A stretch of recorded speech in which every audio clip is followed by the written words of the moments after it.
Magandang umaga po sa ating lahat. Morning! Yan, higit sa lahat sa Panginoon na nagbigay sa atin ng bagong umaga, bagong pag-asa, at patuloy na pasasalamatan siya sa oras na ito. At sa ating pong panikula, tayo po muna ito ngayon. Dumulog po tayo sa Panginoon sa panalangin. O Diyos naming Ama, mapagpala sa lahat, dakila, tapat, may-ari ng lahat sa aming buhay. Salamat Panginoon, kami ay iyong pinagtipon sa iyong bahay-sambahan, kapahayagan ng katapatan mo, kadakilaan mo sa aming buhay. Salamat din Panginoon sa buong isang linggo na kami ay iyong iningatan, pinagpala, pinatagpo ang lahat sa aming buhay. Kaya't narito kami Panginoon, upang ikaw ay aming itaas, at patuloy Panginoon, luluwalhatiin ang iyong dakilang pangalan.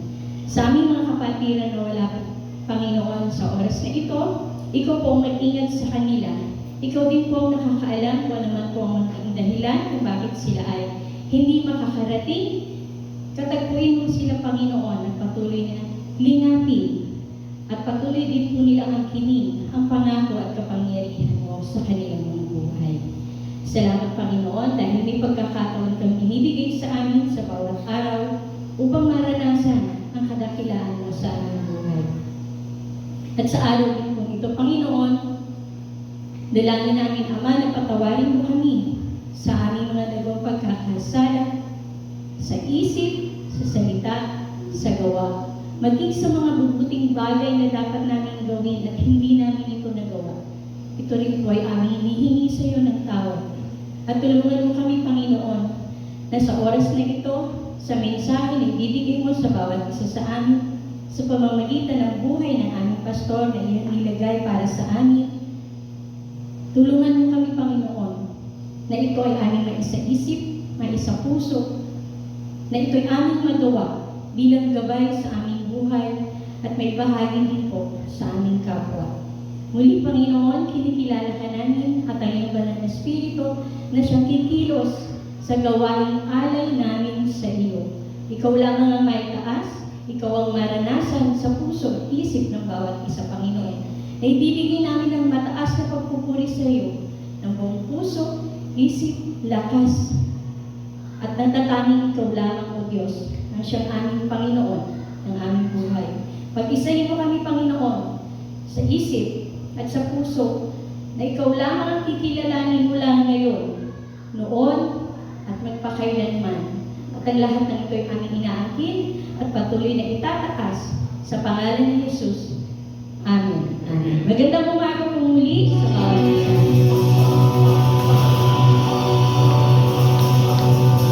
Amen! Ito, good morning po sa ating lahat. Ready na po tayo sa buhay natin Panginoon? Kanina, nasa pakuya ata tayo. Ready na po tayo sa buhay natin Panginoon? Amen! Hallelujah! So, bago po tayo makapitan, samayan po natin ang bawat isa.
Magandang umaga po ulit sa ating lahat. Good morning po sa bawat isa. Bilang pagpapatuloy po ng ating gawain ngayong umaga, tayo naman po ay dadako sa ating prayer para sa mga bata. So tinatawagan po natin yung mga bata dyan para po dalhin sila dito sa harapan para sama-sama po natin silang ipanalangin sa ating dakilang Diyos Ama.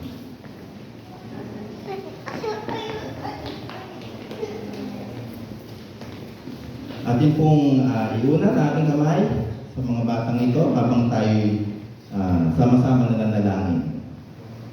Aming Diyos amang dakila, muli kami lubos na nagpapasalamat sa biyaya ng buhay na binigay nyo sa mga batang ito. Salamat po sa patuloy na kalakasan, kagalingan, at pag-iingat sa kanila saan man sila naroon, Panginoon. Dalangin po namin na tulungan nyo kami upang magabayan namin sila at mapalaki o mag-guide po namin sila ayon lamang sa nilalaman ng sinasabi ng iyong salita, Panginoon, na sila magkaroon ng banal na takot sa iyo at maging matagumpay sila sa kanilang mga buhay. We pray for wisdom and knowledge sa mga guardians, tagapangalaga sa amin na narito sa buong kongregasyon na patuloy namin silang matulungan upang lumaki ng maayos at may tunay na pagkilala sa iyo. Muli, maraming salamat, Panginoon, sa buhay ng mga batang ito. Ito po ang aming dalangin sa pangalan ni Jesus. Amen. Okay.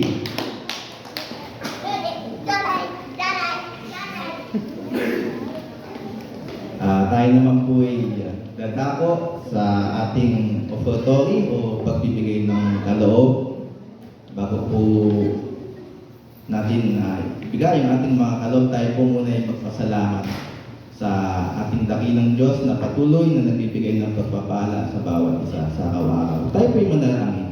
Aming Diyos ang dakila, ang Diyos ang pinagmumula ng lahat ng aming tinatamasa sa oras nito, Panginoon, sa aming buhay. Salamat sa patuloy na blessings na binibigay niyo sa bawat isa, hindi lang po sa material na aspeto, kundi pati po sa physical, pati po sa karunungan, sa talino, upang kami pamuhay ng tama at naayon sa salita upang masustain po namin yung aming pinagkukunan ng kabuhayan, Panginoon. We pray, Lord God, na sino mo mag-iingat ng kaloob na ito ay tunay na bigyan nyo ng talino at ng wisdom, Panginoon, upang maialat o magamit ang anumang kaloob na ito para lamang sa ikatatas ng iyong pangalan, para lamang po magampanan namin yung aming tungkulin to evangelize, to disciple, and to equip ang bawat isa at mga iba pang mga magiging mananampalataya, Panginoon. Muli, maraming salamat sa pagpapanan ng gagaling sa iyo. In Jesus' name we pray. Amen. Okay. Sa atin naman pong mga announcements. Okay. Kung meron kayong mga suggestions, prayer requests, concerns, and appreciations, pwede po kayo mag-email sa Pateros Evangelical Church at gmail.com. Meron po tayong Facebook page, active na active po, PEC Pateros Evangelical Church, at yung ating pong GC, PEC Group, o Pogi and Magaganda.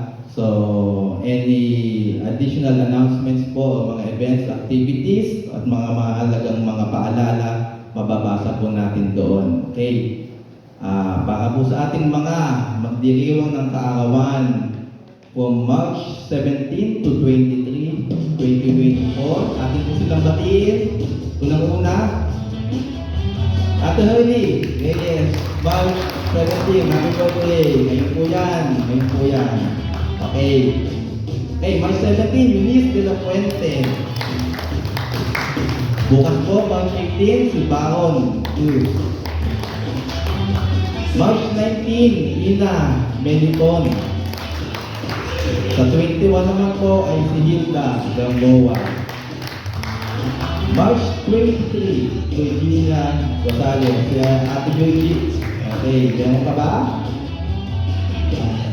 Okay, so muli nabati po natin ang mga material ng kaawan from March 17 to 23. Ngayon naman po ay akin na pong tinatawag ang ating magbibigay ng mensahe sa umagang ito. Walang iba kundi ang ating pastor, Pastor Romeo Lasso.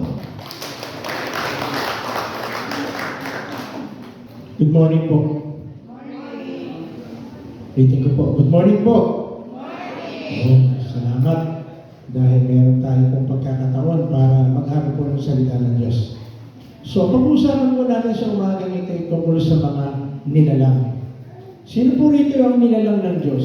Amen! Sige po. Salamat po sa 15. Ulitin ko po ulit. Sino po yung alam niyang nilalang siya ng Diyos? Amen! Okay. Pero bago tayo magpatuloy, hingi muna tayo ng tulong sa lumalang sa atin. Lumapit po tayo sa ating Diyos. Panginoon, maraming salamat dahil ikaw isang Diyos na lumalang sa amin. Kaya nararapat ng Panginoon na lahat ng pangangailangan namin hihingi namin sa iyo.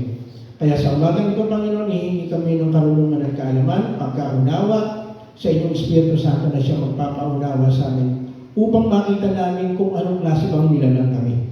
Kasi naniniwala po kami, Panginoon, dahil ikaw lumalang sa amin, nararapat lang na pumilos kami ayon sa pagkakalalang po sa amin. Kaya samahan po kami sa lahat ng aming gagawin. Sa pangalan ni Jesus, Amen. Amen. So sa umagang ito na makikita po natin ang ating teksto sa Marcos 5:1-5. Basahin po natin yung sinasabi sa Marcos 5:1-5. Ayan. Si Jesus at ang kanyang mga alagad ay dumating sa kabilang ibayo, sa lupain ng mga Herseno, pagkababa ni Jesus sa bangka. Ito po yung, kung natatandaan niyo po, di ba, noong nakaraan lang, ay nagpahinto si Lord ng bagyo. No? Pinahinto niya yung bagyo. No? Kaya makikita natin, ito po yung continuation. No? Sabi nito, siya'y sinalubong ng isang lalaking sinapian ng masamang espiritu. Sino na po sa inyo nakakita ng tao na sinapian ng masamang espiritu? May nakakita na ba sa inyo? Tingnan niyo po yung katabi niyo. Yan po ang tutulong sa atin para labanan natin ang masamang espiritu. No, hindi po yan yung masamang espiritu. No? Verse 3. Ang lalaki hindi nakatira sa libingan. Hindi siya maigapos kahit tanikala pa ang gamitin. So napakalakas. No, napakalakas itong taong ito, no? Na hindi hindi maigapos kahit ang tanikala. Bagamat madalas siyang gapusin ng tanikala sa kamay at paa, nilalagot lang niya ang mga ito, wala nang makakapigil sa kanya. So again, napakahirap po ng kalalagayan nitong taong ito, no? At verse 5, araw-gabi nagsisigaw siya sa mga libingan at kabundukan at sa kabundukan at sinusugatan niya ng matalas na bato ang kanyang sarili. So may tinatawag tayong self-infliction. Sinasaktan na niya yung sarili niya. Kaya pag kayo po nakakita ng tao na sinasaktan yung sarili niya, tanongin mo sa kanya, may sapi ka ba? No? May sapi ka ba? Kasi sabi niya, sinasapian, di ba? Kaya yung mga tao na sinasaktan yung kanyang sarili, ang tawag po doon, merong sapi. Sabi mo nga sa katabi mo, huwag mo nang gagawin. Huwag mo nang gagawin. So ngayon, dito natin matutunayan kung paano sinagot ni Lord ang prayer request ng kanyang mga nilalang. Kasi ito po mga nilalang na pag-uusapan po natin, may mga kahilingan sila sa ating Panginoon. Sino dito umihiling sa Panginoon? Sana makapamili ako, no? Bigyan mo ko Lord ng ganito. Marami po sa atin. Siguro lahat sa akin, hindi tayo tumitigil. Tama ba? Ang taong ba't nabubuhay, mayroong pangangailangan. Tama ba? Sabi mo sa katabi mo, may kailangan pa tayo. May kailangan pa tayo. Yan po titingnan natin. Paano sinagot ni Lord ang lahat ng kanyang mga nilalang? No, nilalang. Una-una, paano niya sinagot niya yung taong mayroong masamang espiritu? Tingnan po natin. No, may masamang espiritu. Sabi rito, malayo pa yung natalaw na nito si Jesus. Patakbo itong lumapit at lumuhod sa harapan niya. Meaning yung tao na inaalihan ng masamang espiritu ng demonyo. Sumigaw siya ng malakas, Jesus! Anak ng kataas-taasang Diyos, anong pakay mo sa akin? Ipangako mo sa ngalan ng Diyos na hindi mo ako pahihirapan. Tingnan niyo po, no? Yung demonyo mismo, tinatawag ang ating Panginoon. Nire-respeto, humihingi ng tulong. No? Kaya makikita po natin na talagang merong masamang espiritu. Nasa paligid lang po yan. No, iikot-ikot yan. Nakagaya na ng pag-aralan natin.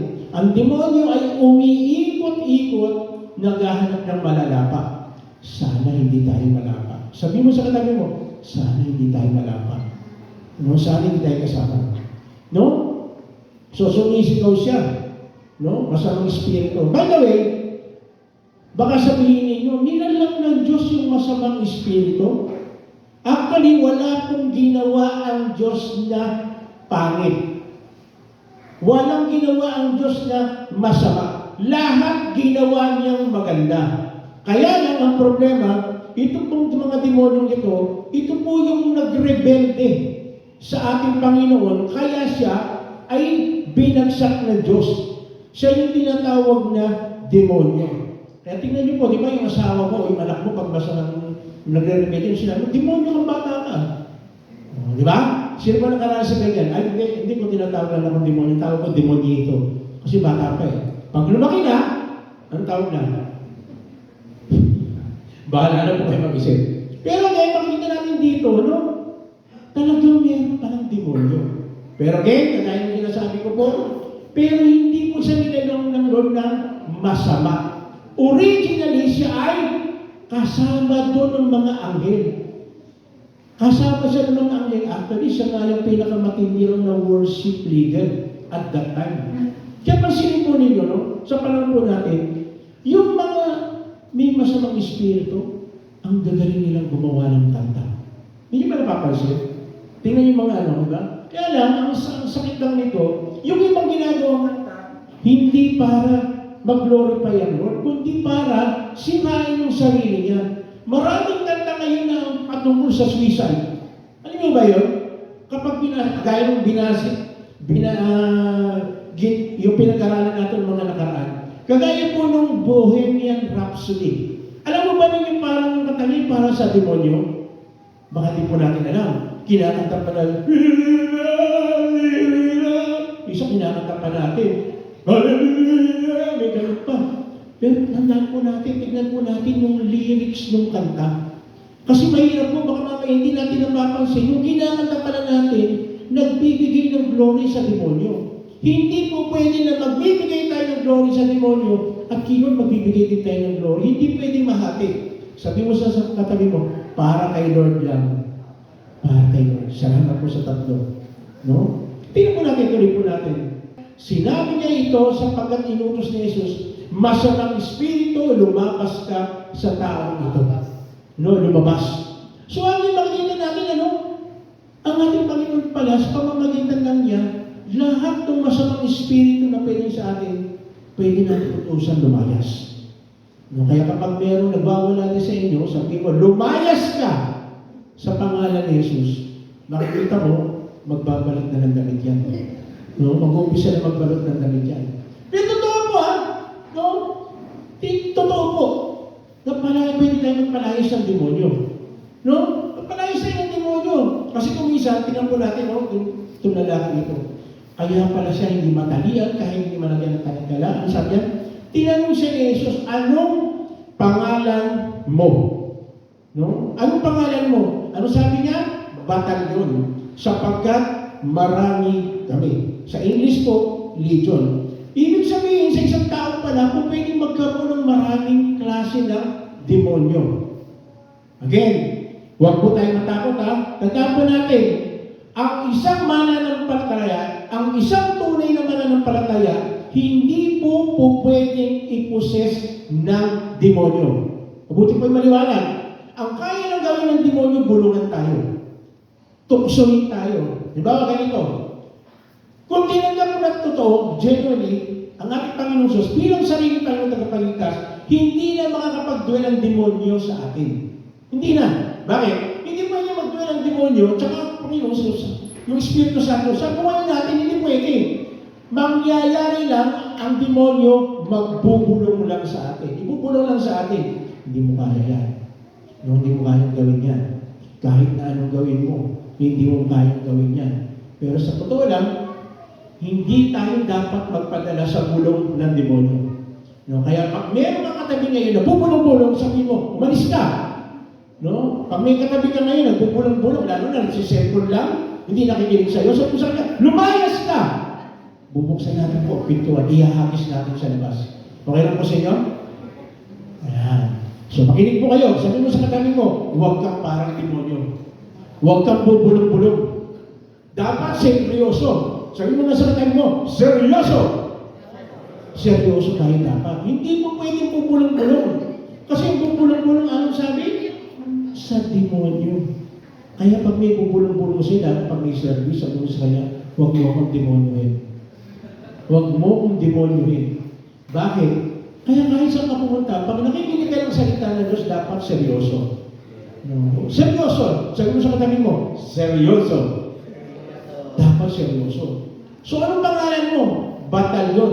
pagkat marami kami. Legion, sabi na, no? Verse 9, ano sabi? Verse 10. At nakiusap siya kay Jesus na huwag silang palayasin sa lugar na yun. Tingnan niyo po, no? Buti pa yung demonyo, pag may prayer request, marunong magpaki. No? Eh, ang tao kasi, Lord, bigyan mo ako nito, ha? Walang pakundangan. Wala man lang pakiusap.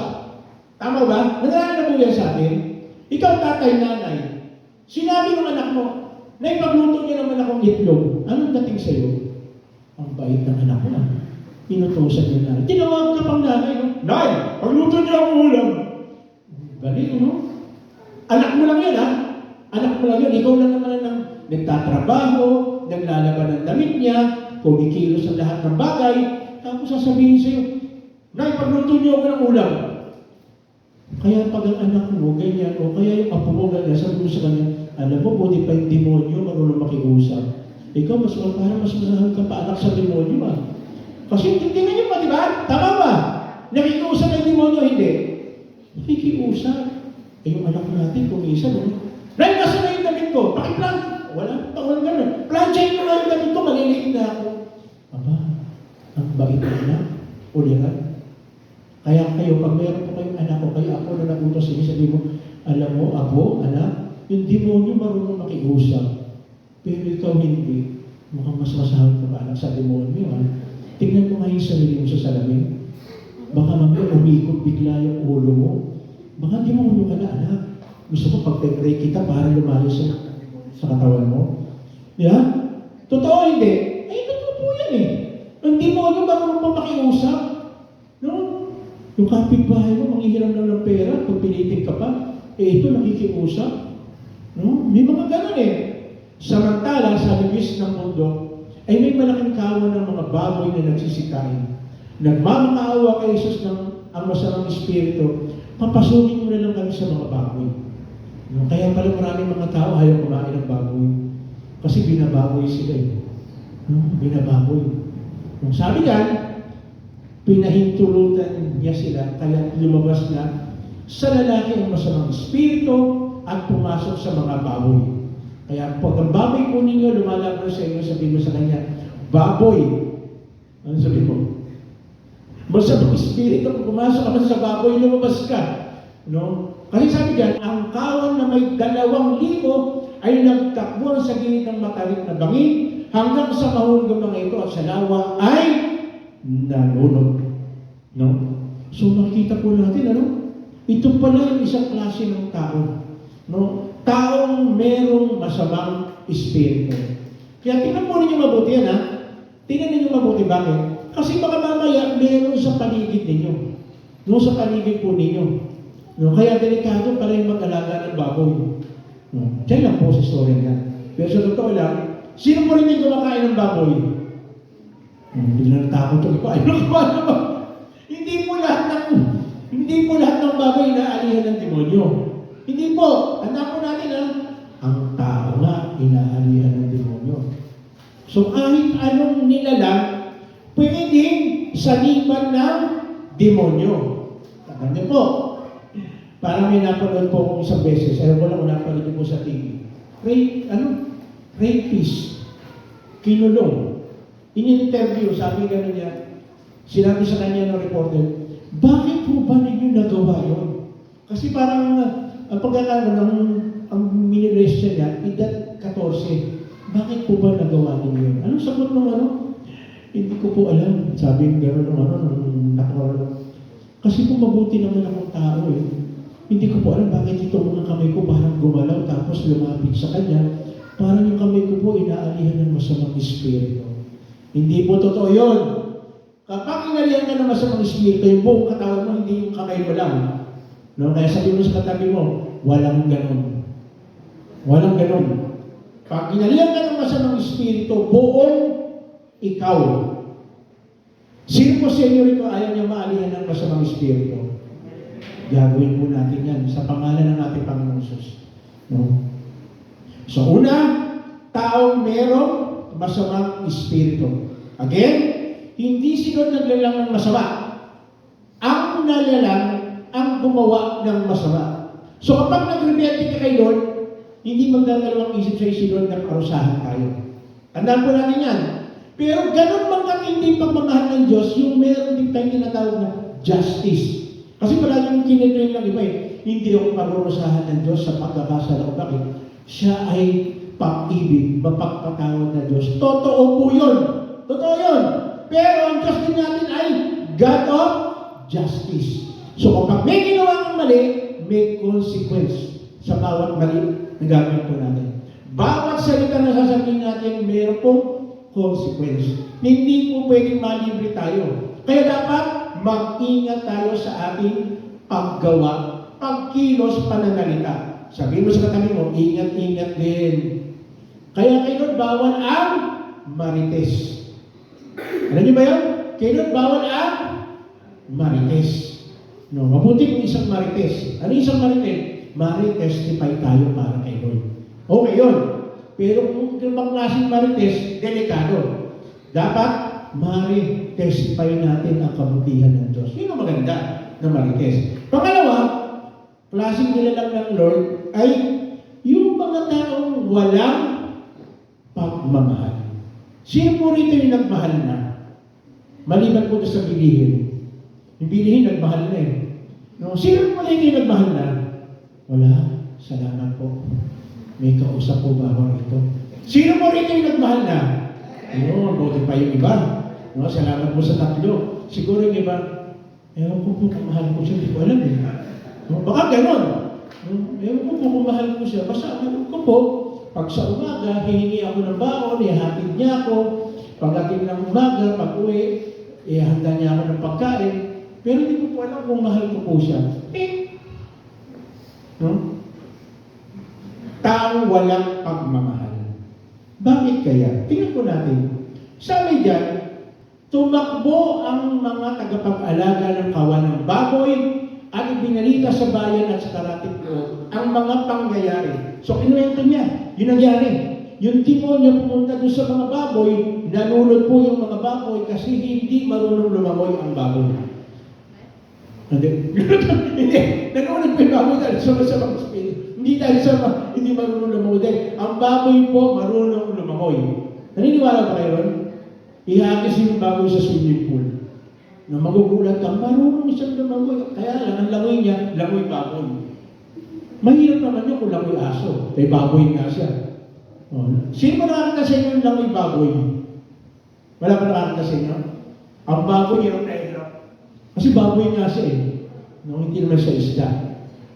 Sabi dyan, ibinalita ang pangyayari. Kaya ang mga tao doon ay nagpuntahan doon upang alamin ang nangyari. Ayan na po. Meron po tayong tinatawag na may balita, may chismis na yung baboy nalunod. Verse 15, paglapit nila kay Jesus, nakita nila ang lalaking sinapian ng mga demonyo, kasi ang dami. Nakaupo doon, nakadamit at matino na ang isip at sila yung natakot. Kanino kaya sila natakot? Saan kaya sila natakot? Kasi dami dito, nakita nila, teka na, matino na ang isip at nakadamit na ng maayos. Dito, meron po tao rito, ayun ko lang, lalo po sa inyo, no? Sister Melody, no? May mga tao dyan na yung parang palaging nakaubad siya, yung namumulot ng kung ano, no? Hindi ba nakakatakot?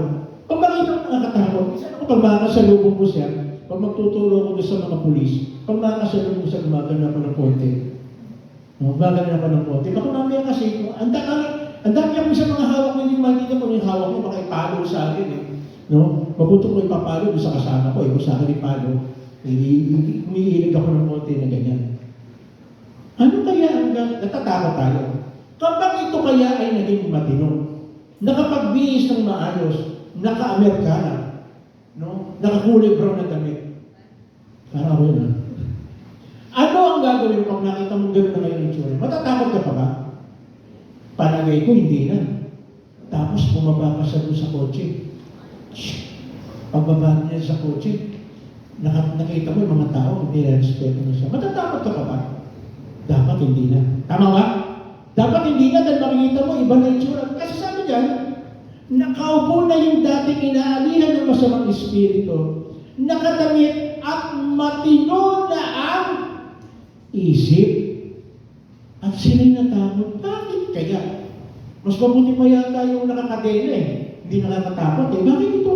Natatakot sila. Ano kayang meron? Tingnan po natin, tuloy natin. Isinay sa kanila ng mga nakakita ang nangyari sa dating sinapian ng demonyo at sa mga baboy. Dahil dito, nakiusap ang mga tao kay Jesus na umalis siya sa kanilang lupain. Ayun pala. Natatakot sila, baka mamaya yung kanilang mga iba pang alagang hayop ay ganoon din ang mangyari. Hindi na naisip na itong taong ito dapat matuwa ka, nakaligtas, nagbago ang pag-iisip. No? Para lumalabas, mas okay pa sa kanila kung nanatiling nakakadena, nandun sa libingan, kaysa naman yung baboy mamatay. Ano yun po? May mga tao na mas mahalaga pa yung hayop kaysa sa tao. Hindi lang po dito sa atin yan. Kahit sa ibang bansa. Di ba? Minsan nasabi ko na ito. Ang abortion, tinatanggap. Pero yung pagsakit sa hayop, pinagpapawal. Bakit gano'n? So, ibig sabihin nun, mas mahalaga yung hayop kaysa sa buhay ng tao. Ganun po kasimple yun. So, pag nilegalize mo yung yung abortion, para mo na rin sinabi na okay lang kahit mamatay siya. Kasi bata pa lang naman siya. Pero ganun ba talaga? Ganun eh. Di ba? Ano mas mahalaga? Buhay ng tao, buhay ng hayop. Bakit mas mapinahalagaan yung hayop? Meron tayong care para doon sa mga hayop na huwag sasaktan. Pero bakit sa ibang bansa, yung abortion okay lang? Mahabang usapin po yan. Pag-usapan po natin yan pag naging congressman na po ako. No? Para matakil po natin ang gusto yan. So lumalabas, base po sa natatakot sila, baka mamaya yung iba pa rin ng mga kahayupan ay malulod din. No? Ewan ko lang kung may natitira pang baboy at that time. No? Kaya pa rin nagmahal ang presyo ng baboy. No? At that time. No? Maraming nalulod na baboy. Diba sa atin, tumataas ang presyo ng baboy pagka merong foot, mouth, and disease. Tumataas. Hindi nalulod. Nalulod sa sakit. So again, anong klaseng tao? Nilalang? Taong meron masamang espiritu. Ito yung mga tao na talagang grabe yung ginagawang mga kalukuhan. No? Pangalawa, taong akala mo disente, maayos, pero walang pagmamahal sa kapwa. Ano bang utos sa atin ng Panginoon? Mahalin natin ang ating kapwa. Di ba? At ang unang-unang kapwa natin ay walang iba kundi ang ating mga magulang. So kapag hindi mo mahal ang magulang mo, may paglalagyan ka. Ganun po. Hindi ko po kayo tinatakot, pero matakot po tayo. Pangatlo, tingnan po natin, na nilalang ng ating Panginoon ay yung mga mabuting tao. Sabi dyan, 5:18, nang pasakay na si Jesus sa bangka, nakiusap ang dating sinapian ng mga demonyo na siya'y isama niya. Ano yun po? Yun ang talagang first impression di ba? Pagka mayroong taong nakatulong sa iyo, may gumawa ng mabuti sa iyo, ang unang gusto mo, pwede ba akong sumama na lang sa iyo? Kasi maganda buhay ko eh. Tama ba? Di ba? Meron bang kaibigan, kaklase, kasama sa trabaho, gumanda ang buhay mo nung sumama ka sa kanila. Meron ba kayong mga taong ganyan? Nakasama? Di mo na-influensya ang kanya. May nagagawa siya maganda sa buhay mo. So, ang gagawin mo? Di mo may tendency na sumama ka sa kanya. Ang ating Panginoon gano'n din. Meron isang tao na tulungan itong nasapian. Sabi niya, gusto niyang sumama. Maganda. Maganda to. Tama? Kung tinanong natin ang ating Panginoon, di ba may tendency na gano'n din yung natin, Lord? Sasama ko sa iyo. Sino mo sa inyo gusto na sumama kay Lord? Parang dalawang isip, ngayon ba yung pastor? Hindi, kahit mamaya lang. Pagkatapos ito. Pagkatapos ang service. Pumunta na tayo kay Lord. Takot ng iba, no? Ano po yan? Pero pwede nyo tatuhanin kung gusto po ninyo. No? Tingnan po natin. Kasunod. Ngunit, hindi pumayag si Jesus. Sa halip, ay sinabi sa lalaki, umuwi ka na at sabihin mo sa iyong mga kamag-anak ang lahat ng ginawa sa iyo ng Panginoon at kung paano siya nahabag sa iyo. Ang ganda po, no, sinabi mo. Ngunit hindi pumayag si Jesus. Sino po rin yung tinanggap na si Jesus? Talagang tinanggap mo sa iyong puso, sumampalataya ka. Sino po sa inyo? Salamat po sa siyam. Yung sa iba, hindi pa sigurado. Tinanggap mo yung sinabi mo. Nung tinanggap natin si Jesus, nagkaroon tayo ng kaligtasan. Tama ba? Nagligtas tayo. Pero bakit hindi pa sinama ni Jesus? Bakit hindi sinama ni Jesus? Tingnan yung kasunod. Umuwi ka na. Teka muna, balik na tayo. Huwag ka muna umuwi. Bumalik ka muna. Hindi, balik na umuwi. Umuwi ka na yata. Umuwi ka na at sabihin mo sa iyong mga kamag-anak ang lahat ng ginawa sa iyo ng Panginoon. At kung paano siya nahabag sa iyo. Ano ibig sabihin? Gusto ng Lord, hindi lang tayo maligtas. Gusto ng Lord, sabihan natin yung ibang mga tao na hindi pa nakakilala sa Kanya. Hindi pa binigay ang buhay sa Kanya. Meron tayong tungkulin. Kaya tayo ay buhay pa, hindi pa sinasama. Sabihin mo nga sa katabi mo, may gagawin ka ba? Salamat po sa tatlo. Ulitin ko po. Sabihin mo sa katabi mo, may gagawin ka ba? Ano yung gagawin mo? Sasabihan mo yung mga kamag-anak mo, kasama mo sa bahay, kasama mo sa trabaho, kasama mo sa eskwela, na merong ginawa ang Panginoon, nahabag siya sa akin. Alam niyo po, kaya lang tayo nagpapatuloy sa buhay na ito dahil ang pusabag ng Diyos. Kung hindi tayo mahabagan ng Diyos, lahat po tayo tapos na. Pero dahil sa napaka-tindi ng pag-ibig ng Diyos sa atin at nahabag sa atin, alam naman mapapahamak po tayo. Kaya huwag natin sasabihin, kasi ilang ko na po nung sinabi ko kahit sa mga pulis. Huwag mong sasabihin na ang masamang damo, mahaba ang buhay. Hindi po totoo yun. Sabi mo sa katay mo, hindi totoo yun. Hindi totoo yun. Kaya tayo binibigyan pa na extension ng Lord ng buhay, hindi dahil masama tayo. Dahil naaawa siya sa pwedeng sapitin ng bawat isa sa atin. Mapapahamak tayo kung hindi natin tinanggap si Jesus. Mapapahamak tayo kung hindi tayo nagkaroon ng relasyon sa ating Panginoon. Again, pareho sinasabi ito. Walang pangalan ng reliyon o sekta na nagsasabi na maliligtas tayo. Ang tanging kaligtasan lang natin kapag sumampalataya at binigay natin ang buhay natin sa ating Panginoon. Wala na po iba. Kaya pala, buhay pa tayo. Meron tayong gagawin. Pinalayas ng Lord ang lahat ng demonyo na maaaring nasa buhay po natin. Baka sabihin mo, Pastor, hindi naman, palagi ko ng demonyo sa katawan ko. Akala mo lang yun. Tama? Akala lang natin yun. Pero, meron. Bakit? Paano yung action mo? Nagtatanim ka ba ng galit sa kapwa mo? Hindi mo sa mga espiritu. Inaaway mo ba yung nanay at tatay mo? Hindi mo sa mga espiritu. Hindi. Inaaway ko po yung nanay at tatay ko, pero mahal ko naman sila.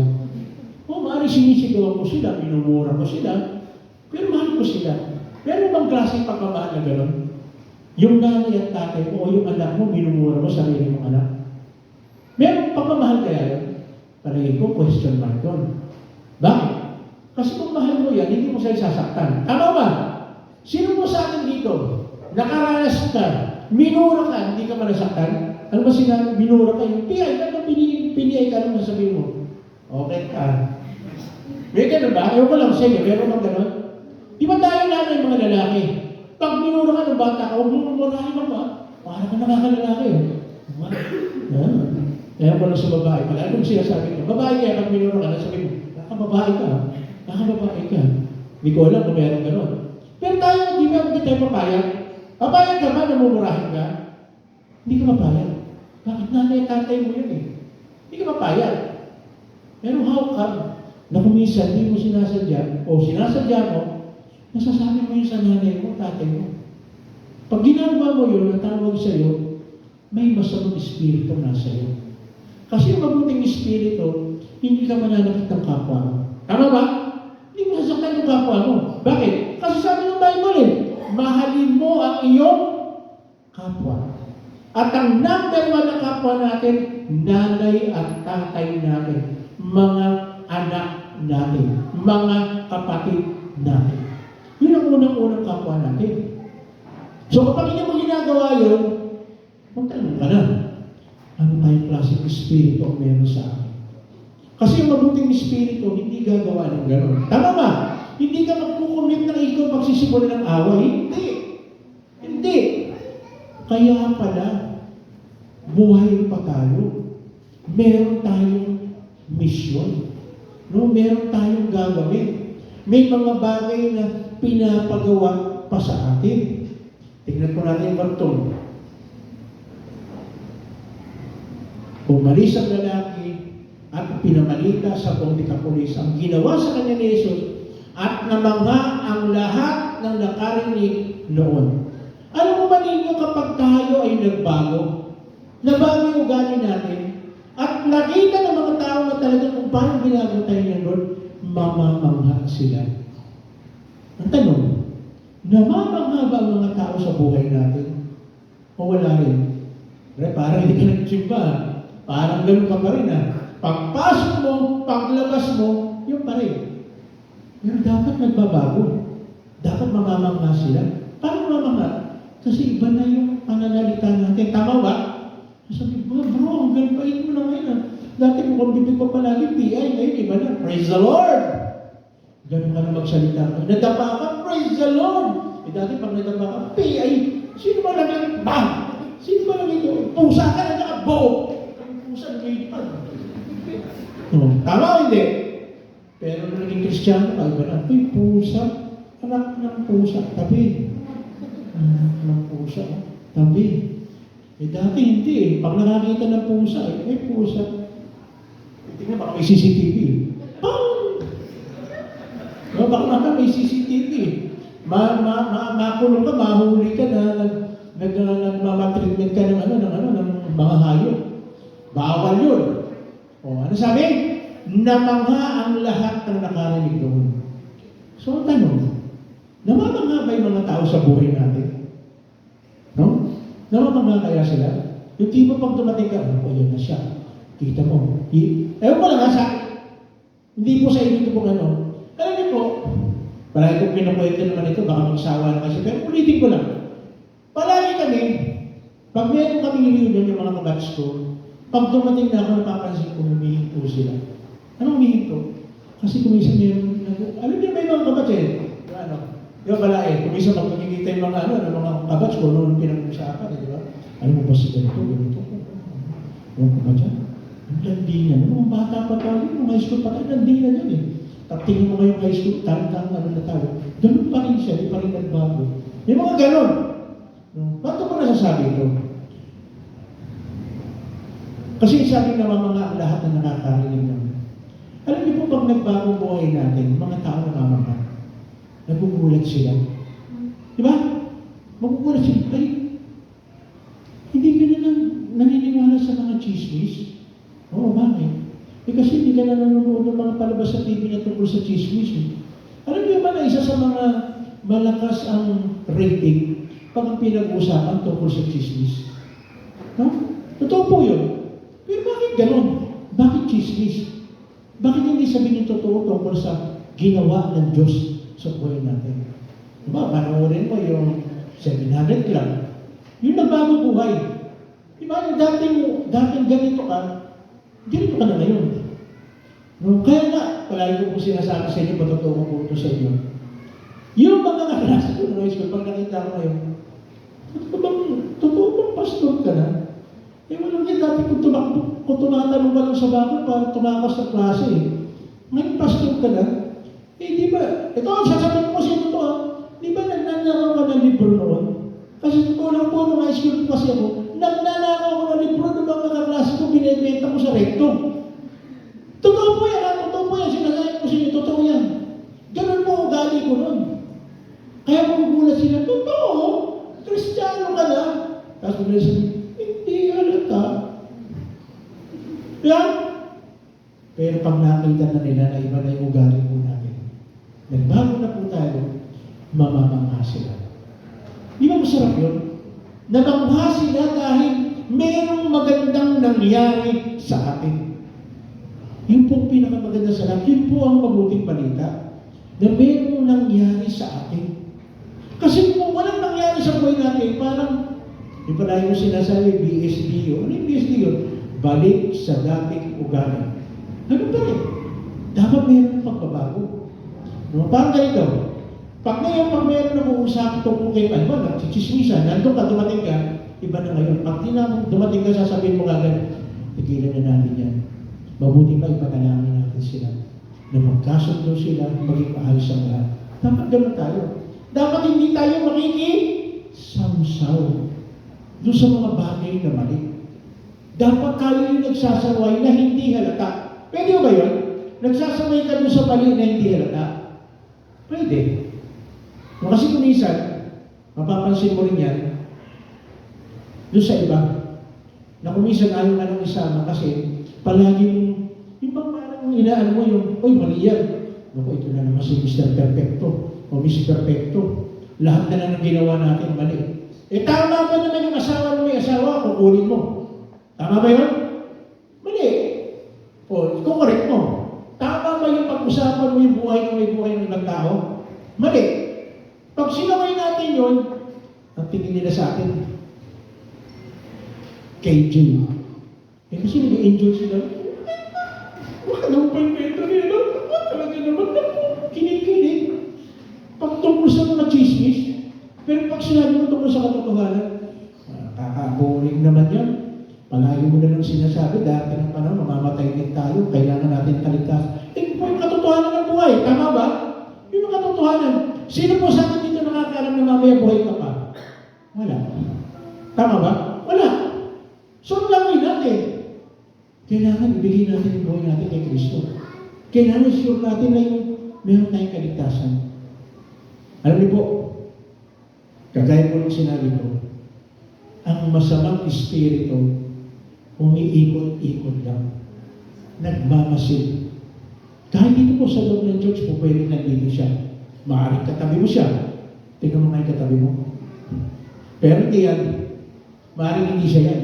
Bakit? Kasi maayos ang buhay niya. No?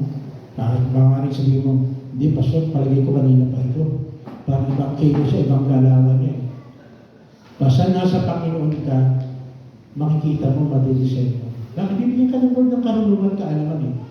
Magugulat ka na lang. No? Pero ang tanong, paano ba tayo para hindi tayo masakian ng masamang espiritu? Una-una, dapat maging anak ka ng Diyos. Di ba? Dapat maging anak ka ng Diyos. Sabi sa 1:12. Tingnan po natin. Pwede po makibasa? 1, 2, 3.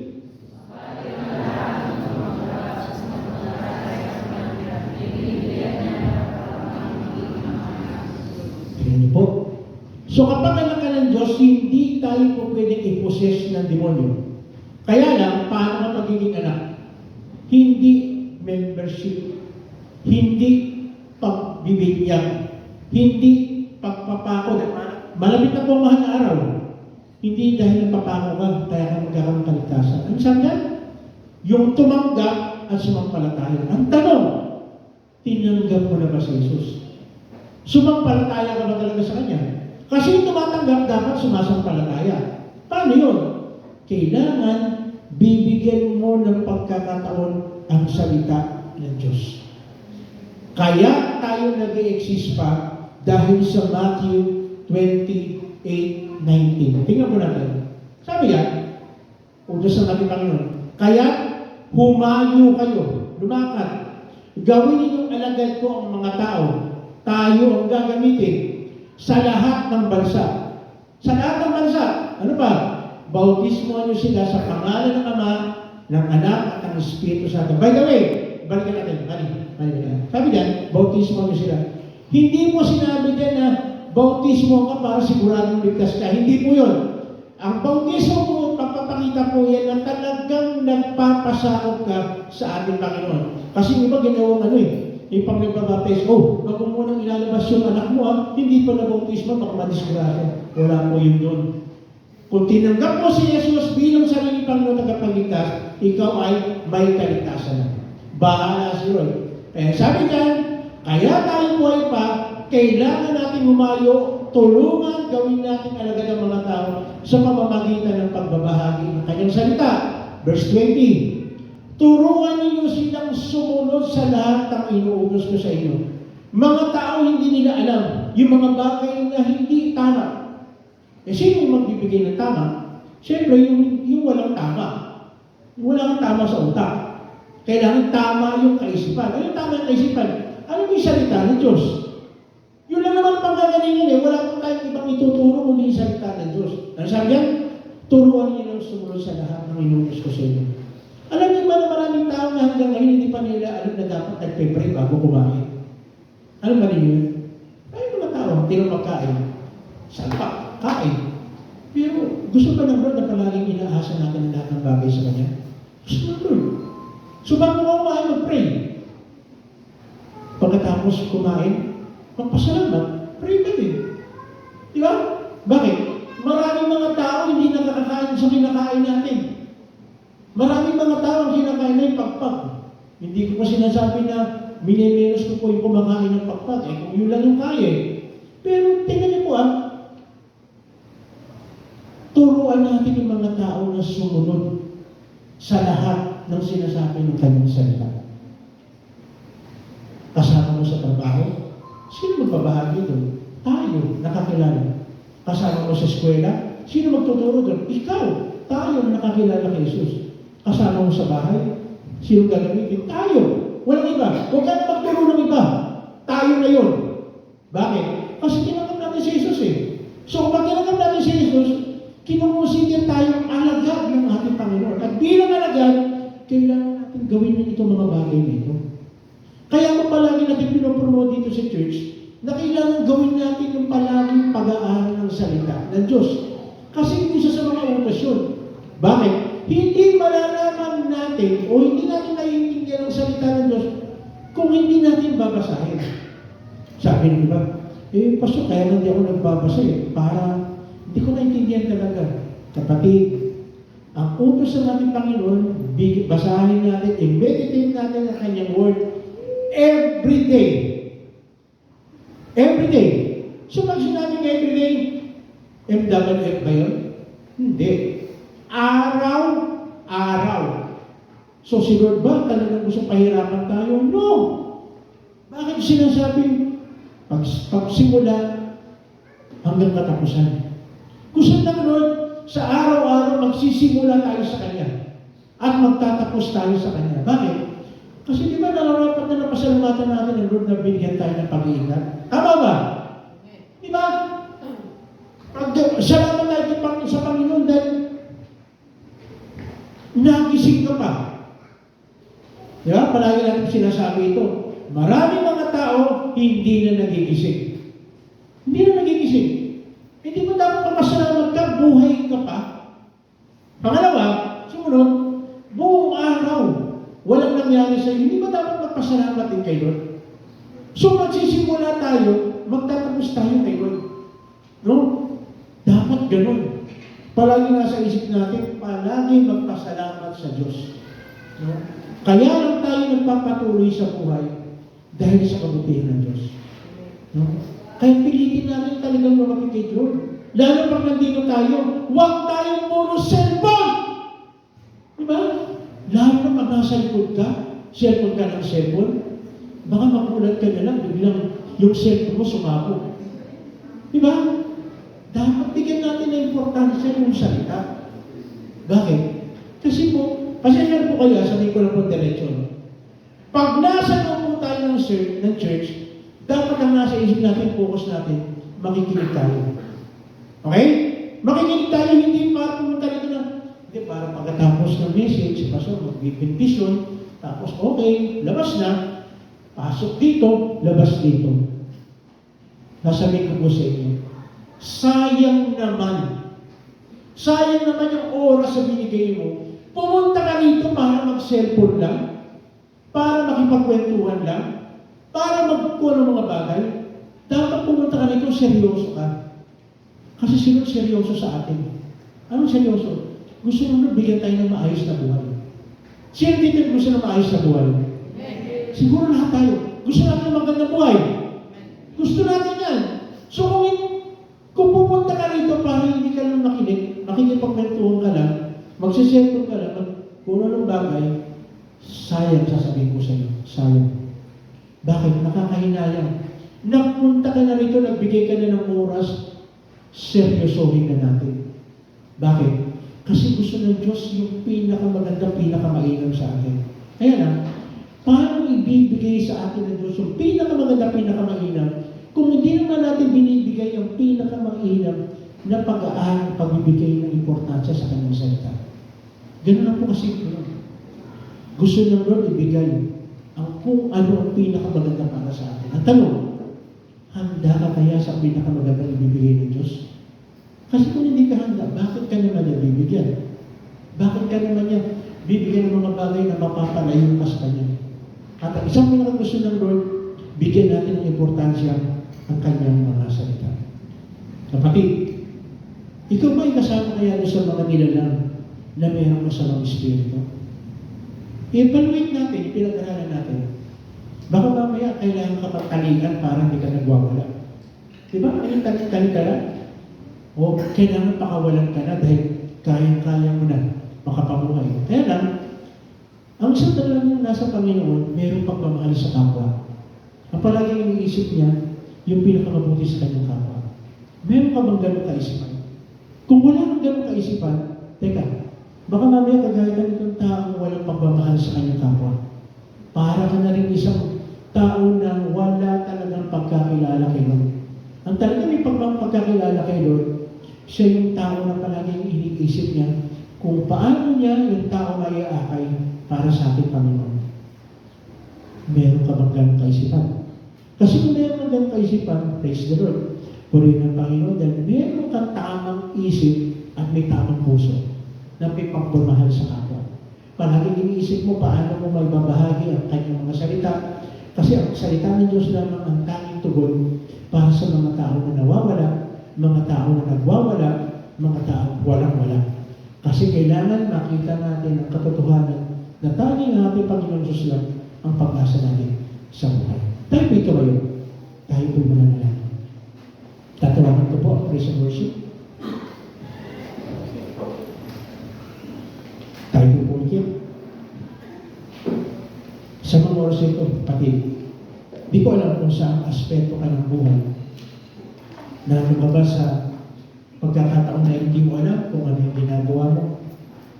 O maaaring hindi mo alam na meron ka pala nasasaktan. Anong klaseng nilalang ka ba? Sana di ka kagaya ng taong inaalihan ng masamang espiritu. Sana hindi ka rin yung kagaya ng tao na walang pakialam sa kanyang kapwa. Sana magkaroon tayo ng totoong pagkakilala at pagmamahal sa ating kapwa. Kasi ito yung mga tao na matatawag natin na nilalang ng Diyos para sa kanyang kaharian. Isang mabuting tao.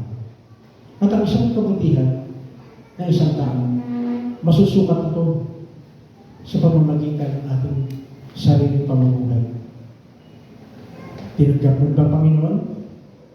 Sumampalataya ka ba sa pangalan ng ating Panginoon? Kapatid, ito yung pagkakataon na pwede ka sumampalataya at manalig sa atin. Maaaring sabihin mo na sumasampalataya, nananalig ka dahil pumunta ka sa simbahan, nagdadasal ka naman, ginagawa mo yung maraming bagay. Pero ang sabi ng salita ng Diyos, lahat tayo nagkasala.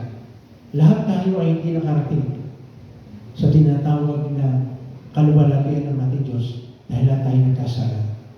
Pero salamat ang ating Panginoon ay palaging ina-offer niya, ini-extend niya yung kamay sa atin para tayo ay magpakumbaba, aminin natin pagkakasala natin. Sa mga oras ito, hindi ko alam kung ano niya alam ng iyong puso, ng iyong isipan. At kung makikita mo na ang iyong sarili ay nandun sa taong inaalihan ng masamang espiritu, tao ang pagmamahal sa kapwa, pwede mong baguhin ang iyong isipan ng iyong puso.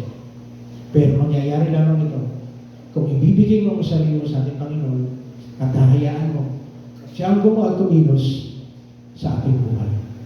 Kung itong ninanais mo, gusto mong magawa ang kalooban ng Diyos, anyayakin na sumunod ka sa panalangin na aking gagawin ng pagtanggap at pagtatalaga ng buhay sa ating Panginoon. Ang kinig mo ito na sarili mong panalangin. Again, hindi ito papapalit ng kung ano mang reliyon na meron ka na iniisip mo. Kasi kagaya ng sinabi ko, pinag-usapan natin, hindi yung pangalan ng sekta o pangalan ng reliyon ang magliligtas sa atin. Ang tanging kaligtasan natin ay kung binigay natin ang ating buhay sa ating Panginoong Diyos at sumampalataya tayo sa kanyang pangalan. Kung ito ang ninanais mo, anyayahan kita na sumunod ka sa panalangin na ating gagawin. Ang kinin mo na sarili mong panalangin, ang panalangin ito. Tayo manalangin. Panginoong Diyos, narito po ko. Isang tao nangangailangan po ng iyong kalinga at ang iyong pagmamahal. Patawarin po ninyo ako sa lahat ng aking pagkukulang, sa lahat ng aking pagkakamali. Sabihin mo kapatid, ang iyong pagkakamali pagkukulang sa ating Panginoon. Willing siya makinig. Willing siya makinig. Ang Panginoon, patawad po kung hindi kayo priority ng aming buhay. Patawad po, Panginoon, kung kami nagtatanim ng galit sa aming kapwa. Patawad po, Panginoon, kung mayroong ingkit na nasa amin sa aming mga kapatid. Patawad po, Panginoon, kung hindi namin nire-respeto ang aming mga magulang. Patawad po, Panginoon, kung hindi namin inaaruga ng gusto ng aming mga anak. Bukayin po niyo, alisin po niyo, Panginoon, ang lahat ng negatibo sa aming isipan, sa aming puso. Bagkos malagay sa aming isipan, ang iyong utos na mahalin namin ang aming kapwa. Yes, Lord Jesus.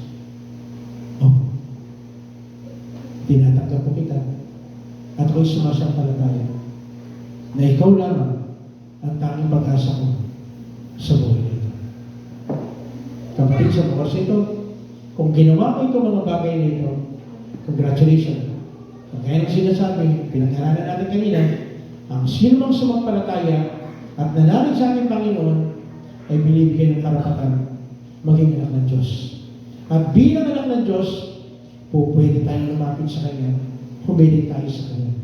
Kaya sa oras ito, kung mayroong mga physical na karamdaman sa oras ito, ito yung pagkakataon na hiningin mo sa ating Panginoon ng kagalingan. Hiningin mo sa Kanya.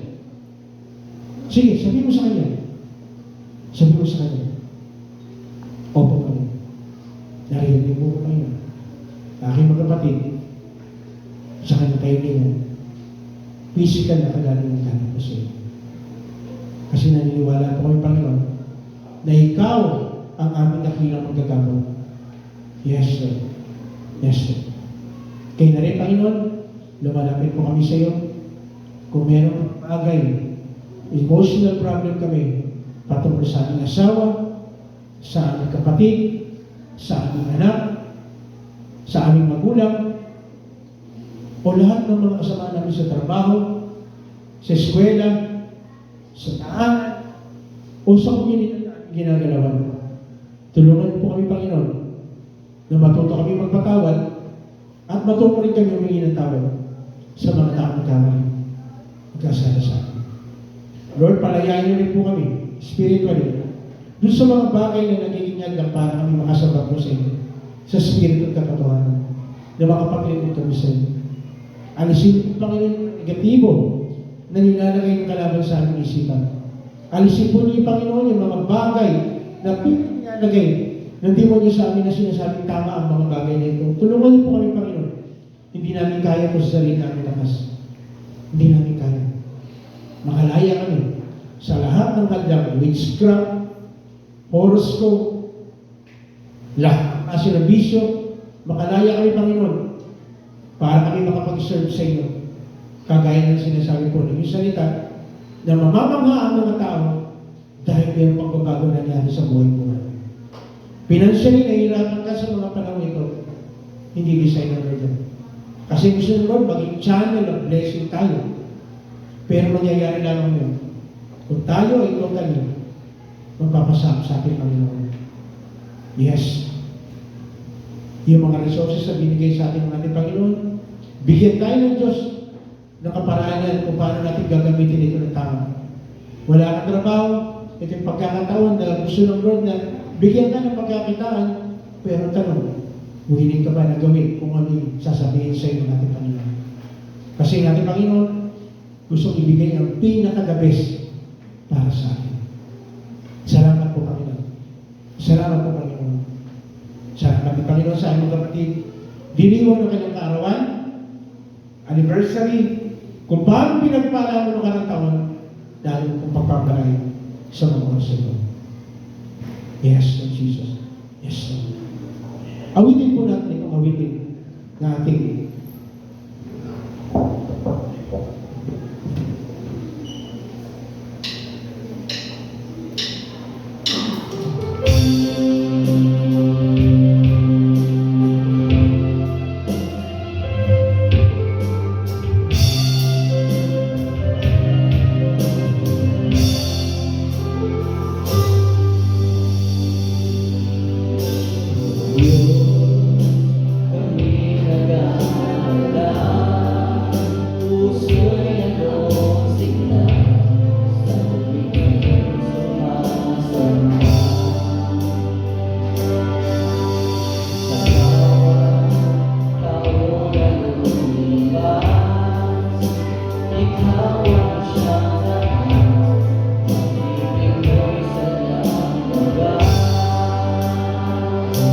Lahat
biyaya mo sa amin ay sapat-sapat.